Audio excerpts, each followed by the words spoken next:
Hello mga mami. So ito ang aking nanay Sally na 72 years old na. So ayan, nandito po kami, pumunta po kami nung nakaraan sa Lucap Wharf para ipasyal ang aking Alzheimer mom. So ito, para lang ganito pala no. Para lang ako nag-aalaga ng baby. Papalitan mo ng diaper, aalalayan mong maglakad, papakainin mo, 'di ba?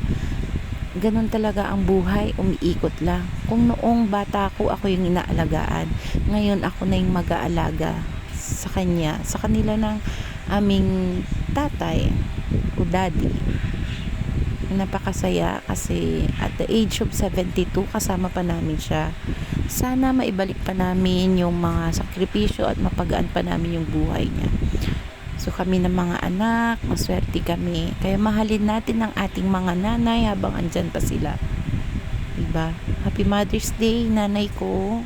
Ayan, sasamahan ka namin lagi, aalagaan. Kahit napakatigas ang iyong ulo, umiihi ka na. Diba? Pati pagkain hindi na niya kaya, pero ganun talaga.